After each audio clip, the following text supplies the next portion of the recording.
వచ్చే 2029 ఎన్నికల్లో తమ వారసులను రంగంలోకి దింపే ప్రయత్నంలో కొందరు నాయకులు ఉన్న విషయం అనేది తెలిసిందే. ఈ క్రమంలో ఇప్పటికే చాలా మంది తమ వారసులను బరిలోకి దింపారు. అయితే ఇప్పుడు వారసుల మాట ఎలా ఉన్నా తమ్ముడిని ఎమ్మెల్యేగా చూడాలని తన కుటుంబం కోరుకుంటుందంటూ టీడీపీ ఎమ్మెల్యే ఒకరు కీలక ప్రతిపాదనను తెర మీదకు తెచ్చారు. అంతేకాదు తాను కూడా బరిలోనే ఉంటాననే సంకేతాలు కూడా ఇచ్చారు.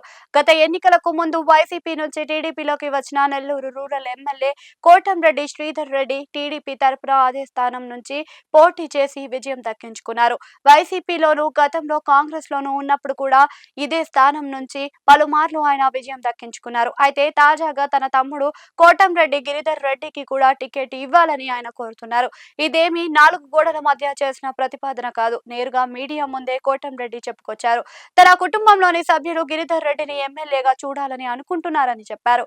అది కూడా రూరల్ నియోజకవర్గం నుంచేనని తెలిపారు. పోనీ ఈ నియోజకవర్గం నుంచి ఆయన ఏమైనా తప్పుకుంటున్నారా అంటే లేదట.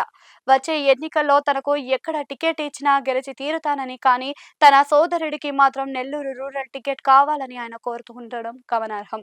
వచ్చే ఎన్నికల నాటికి నియోజకవర్గాల పునర్విభజన జరిగే అవకాశం ఉందని ప్రస్తుత చర్చ సాగుతుంది. ఈ నేపథ్యంలోనే పలువురు నాయకులు ముందస్తుగా తమ వాదనలను వినిపిస్తున్నారు. దీనిలో భాగంగానే కోటంరెడ్డి కూడా ముందే కర్చీఫ్ వేసినట్టుగా స్థానిక నాయకులు భావిస్తున్నారు. కేంద్రం చేపట్టిన నియోజకవర్గాల పెంపుతో నెల్లూరు రూరల్ సిటీ నియోజకవర్గాలను కొంత మేరకు విడదీసి నెల్లూరు నియోజకవర్గంగా ఏర్పాటు చేసే ప్రతిపాదన ఉంది.